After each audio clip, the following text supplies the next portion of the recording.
ఎన్నికల వరకు తెలుగుదేశం పార్టీలో ఎమర్జెన్సీ అమలులో ఉంటుందని అధినేత చంద్రబాబు స్పష్టం చేశారు. ప్రతి ఒక్కరూ కష్టపడి పనిచేయాల్సిందేనన్న ఆయన ఈ 6 నెలలు ఎవరికి ఎటువంటి మినహాయింపులు ఉండవని తేల్చి చెప్పారు.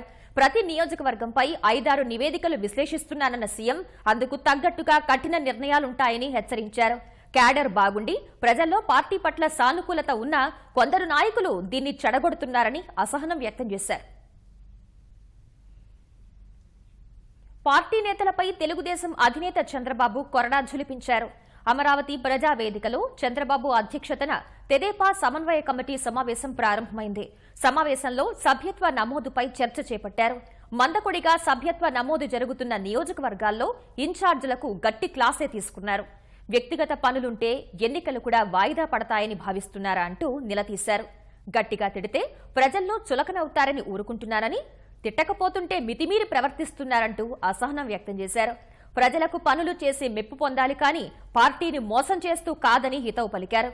ఎన్నికలు వస్తున్నాయనే సీరియస్నెస్ కొందరికి లేకుండా పోతోందని, పార్టీ ఇచ్చిన కార్యక్రమాలు సీరియస్ గా తీసుకోలేని వారికి మళ్లీ అన్ని పనులు జరగాలంటే ఎలా అని ప్రశ్నించారు.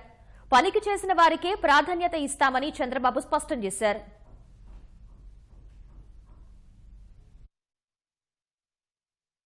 ప్రధానంగా పార్టీ ఇచ్చిన కార్యక్రమాలు, ఒకటి సభ్యత్వ నమోదు, రెండోది గ్రామదర్శిని, మూడోది బూత్ కమిటీ కన్వీనర్ల ఎంపిక శిక్షణ, ఇట్లాంటి ప్రధానమైన అంశాల మీద చాలా నిర్మోహమాటంగా లేదా ఈ కార్యక్రమాల్లో పూర్తిగా భాగం పంచుకొని నాయకుల మీద గాని చంద్రబాబు నాయుడు గారు స్పష్టంగా చెప్పారు. ఇది ఎన్నికల సమయం, మనం పార్టీ యంత్రాంగం మొత్తం మళ్లీ ఈ రాష్ట్రంలో మన పార్టీ అధికారంలోకి రావాలని బలమైన కోరికతో ఉంది.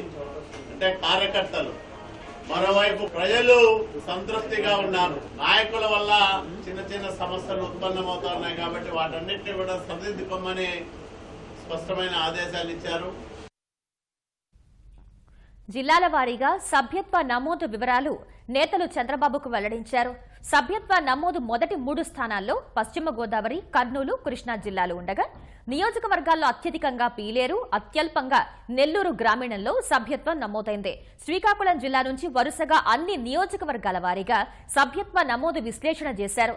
నేతలు సరిగా సభ్యత్వ నమోదుకు హాజరు కాకపోవడంపై ముఖ్యమంత్రి చంద్రబాబు మండిపడ్డారు. కొందరు అతి విశ్వాసానికి వెళ్లి భ్రమల్లో ఉంటున్నారని, ఇది మంచి పద్ధతి కాదని హితవు పలికారు. నియోజకవర్గాల్లో తిరగకుండా పనులు ఎన్ని చేసినా ఉపయోగం లేదన్న చంద్రబాబు, ఎన్నికలు సమీపిస్తున్నా ఏ ఒక్కరికి సీరియస్నెస్ రావడం లేదని చంద్రబాబు ఆవేదన వ్యక్తం చేశారు. చిన్నపిల్లలకు చెప్పినట్లు చెప్తున్నా కొందరు అర్థం చేసుకోవడం లేదని మండిపడ్డారు. ఇలాగే ఉంటామంటే ఇంట్లోనే కూర్చుంటారంటూ చంద్రబాబు నేతల్ని హెచ్చరించారు. 6 నెలల పాటు తాను కఠినంగానే ఉంటానని, దానికి సన్నద్దం కావాలని నేతలకు పిలుపునిచ్చారు. తనతో సహా ప్రతి ఒక్కరూ నిరంతరం ప్రజల్లోనే ఉండాలని దిశానిర్దేశం చేశారు. శ్రీకాకుళంలో గ్రామ వికాసం సరిగా నిర్వహించకపోవడంపై చంద్రబాబు అసంతృప్తి వ్యక్తం చేశారు.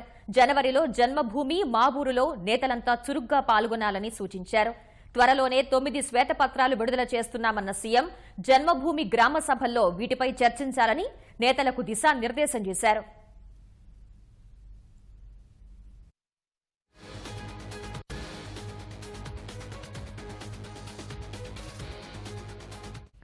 ఆంధ్రప్రదేశ్కు కేసీఆర్ వస్తే సంతోషమేనన్న చంద్రబాబు, గందరగోళం సృష్టించేందుకు కేసీఆర్ వివిధ రాష్ట్రాల్లో పర్యటిస్తున్నారని వ్యాఖ్యానించారు.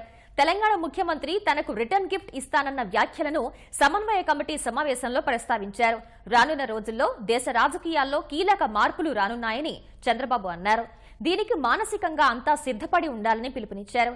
ఏపీకి ఏమీ చేయకుండా ప్రధాని మోదీ 6వ తేదీన రాష్ట్రానికి ఎలా వస్తారని ముఖ్యమంత్రి ప్రశ్నించారు.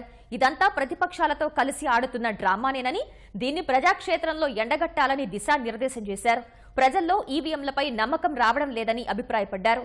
పోల్ అయిన ఓట్ల కంటే కౌంటింగ్లో ఎక్కువ ఓట్లు ఎలా వస్తాయని ప్రశ్నించారు.